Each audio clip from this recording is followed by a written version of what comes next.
Dimanapun Anda berada, kembali bersama saya di program Halo Dokter edisi 16 Juni 2010 dengan tematik konsep kesehatan propetik.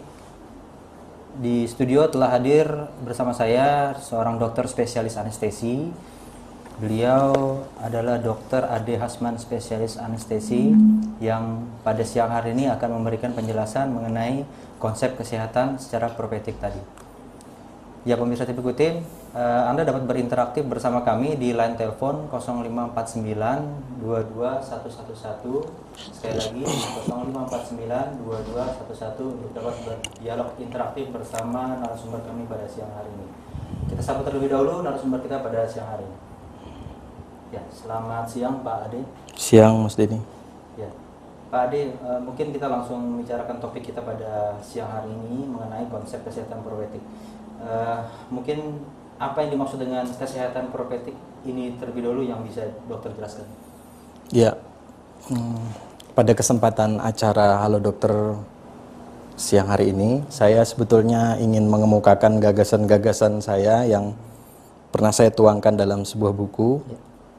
Jadi poinnya begini, garis besarnya, bahwa kesehatan itu urusan paling penting lah di dalam hidup. Salah satu urusan prinsip di dalam hidup, karena dia merupakan sebuah alasan agar kita bisa menikmati hidup itu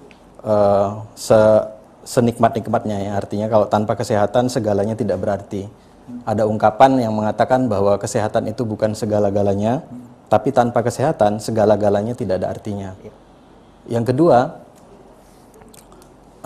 saya ingin menggali bahwa kesehatan itu sebetulnya buah dari banyak faktor, ya. Jadi di sini istilah profetik itu secara kebahasaan artinya kenabian, ya. Jadi saya ingin menggali bahwa kesehatan itu bisa dimunculkan dari satu perilaku atau satu gaya hidup yang kita adaptasi dari nilai-nilai paling fundamental dalam hidup kita sehari-hari, yaitu keyakinan, ya, atau keimanan gitu, ya. Dalam hal ini bersumber dari ajaran agama.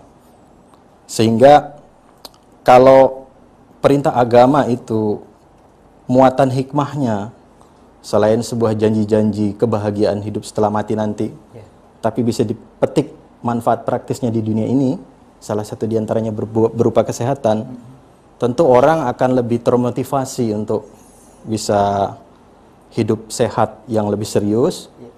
Kemudian ya enak begitu, ya, kalau misalnya jagalah kebersihan, karena kebersihan itu di samping berpahala juga akan memberikan bonus kesehatan bagi kita.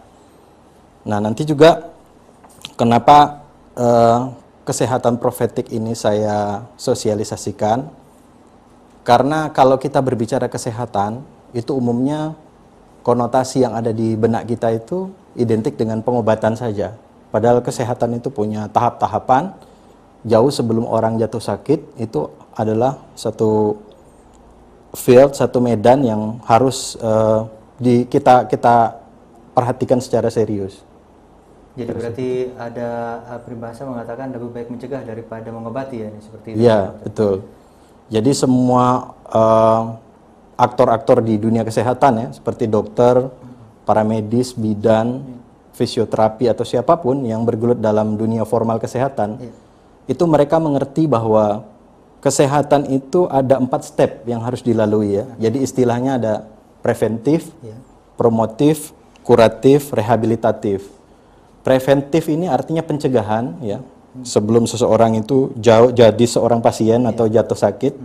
Promotif ini adalah kampanye bagaimana kesehatan itu bisa disosialisasikan secara luas dan menjadi lifestyle dalam kehidupan sehari-hari, gaya hidup, ya. Kemudian kuratif dan rehabilitatif ini di tahap yang ketika seseorang itu sudah jatuh sakit. Kuratif itu pengobatan, rehabilitatif itu pengambilan fungsi, pengembalian fungsi yang kadung sudah menjadi cacat atau tuna, ya. Nah, kalau kita menyoroti setting yang ada pembagian peran administratif di negeri kita ini, ya, peran preventif dan promotif ini dikawal oleh dinas kesehatan yang menahkodai puskesmas-puskesmas yang ada, ya. Jadi mereka skala prioritasnya adalah bagaimana melakukan promosi kesehatan seluas-luasnya dan preventif pencegahan kesehatan semaksimal-maksimalnya. Sedangkan peran kuratif dan rehabilitatif itu diambil alih oleh institusi pelayanan seperti rumah sakit, ya, klinik dan sebagainya. Tapi sebetulnya kedua institusi itu nggak bisa kita pilih secara ekstrim begitu ya. Mestinya puskesmas ngurusin preventif dan promotif aja, sedangkan rumah sakit ngurusin orang sakit saja ya. Nah itu menarik itu Mas Dedi. Istilah rumah sakit itu ternyata hanya ada di Indonesia. Jadi hospital diterjemahkan rumah sakit itu hanya di Indonesia. Jadi di WHO sendiri pun itu memberikan salah satu indikator bahwa kemajuan satu negara itu bisa dilihat dari tipe pelayanan yang ada di rumah sakit itu. Jadi istilahnya WHO ada sekarang hospital preventif, jadi rumah sakit pencegahan. Jadi ada juga kampanye-kampanye hidup sehat dalam program-program yang ada di rumah sakit itu. Idealnya seperti itu. Karena ini menjadi tanggung jawab moral kita semua, artinya seperti yang Mas Dedi bilang tadi, pepatah sudah jauh-jauh mengatakan bahwa lebih baik mencegah daripada mengobati.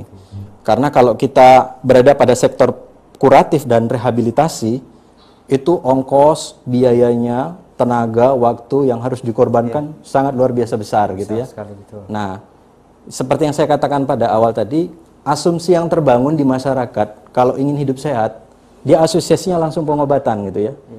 Begitu juga bukan hanya di masyarakat awam saya rasa. Para pemimpin-pemimpin di negeri ini juga kalau misalnya memperjuangkan satu, katakanlah kampanye ini ya, ada pilkada, apa segala macam, itu model yang ditawarkan terhadap kampanye sehat, itu juga bentuk kuratif, pengobatan massal gitu. Jadi saya rasa karena preventif dan promotif ini menjadi pekerjaan besar ya, yang meliputi semua pihak, ya, tanggung jawab bersama, ini proyek bersama, maka saya mungkin bisa di ini ya, saya menulis buku ini ya, mungkin ada ya, di close up aja mungkin ya. Buku ini ya pernah saya, ya alhamdulillah di Sangatta pernah dikaji ya, dibedah ya, selama 4 kali mungkin. Ya. Jadi di buku ini saya menuliskan bahwa kalau kita menjalani peraturan-peraturan yang ada di dalam, ya karena saya muslim ya Mas Didi, tentunya saya menggali dari nilai-nilai Islam. Artinya banyak sebetulnya hal-hal yang sinergis, yang sejalan ya dengan hidup sehat. Jadi sebetulnya buku karangan saya ini berjudul Membumikan Kesehatan Profetik, yang oleh penerbit itu kemudian dialih bahasakan Rasulullah SAW tidak pernah sakit ya. Jadi ya mungkin gambarannya seperti itu ya Mas Didi. Jadi konsep dasar mengenai konsep kesehatan profetik tadi melalui buku yang Pak Ade nulis tersebut secara garis besar menceritakan tentang kesehatan Rasulullah Nabi Muhammad SAW ya. Secara tidak langsung mungkin jarang sekali terjadi sakit atau tidak pernah sakit. Seperti itu mungkin ya dalam buku yang ditulis. Ya, itu adalah salah satu di antara outline ya, kerangka besar dari isi buku ini. Jadi artinya kalau misalnya bagi kita yang muslim itu mempelajari bagaimana sejarah hidup Rasulullah SAW itu, memang Nabi itu relatif umurnya pendek ya, 64 tahun. Tapi dalam jenjang umur 64 tahun itu, dari sejarah-sejarah yang dituliskan baik oleh penulis Mesir seperti Hussein Haikal atau seorang biarawati Katolik yang menuliskan biografi Nabi ya, Karen Armstrong, itu diceritakan bahwa sepanjang hidupnya itu Nabi hanya sakit 2 kali saja.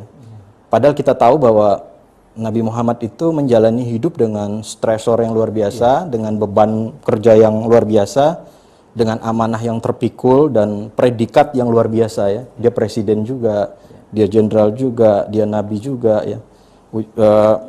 Dengan tekanan yang begitu luar biasa, dia menurut kisah yang disampaikan kepada kita hari ini hanya sakit 2 kali.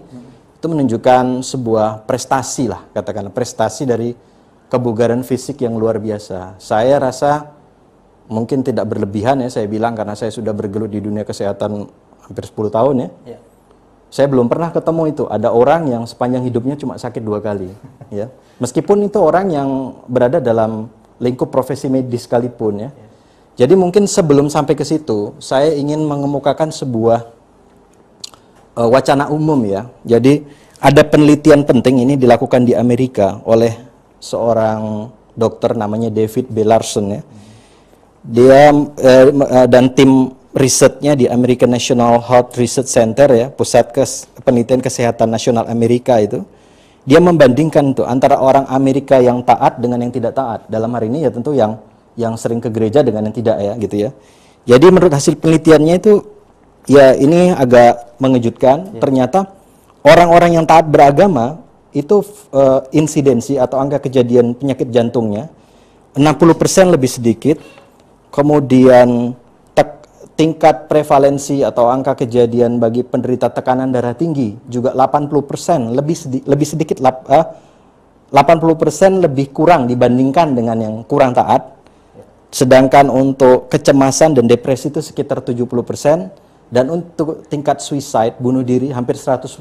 Nggak ada, jadi nggak ada di kalangan orang yang taat beragama gitu ya. Dan juga ada satu jurnal penting di International Journal Psychiatry in Medicine ya.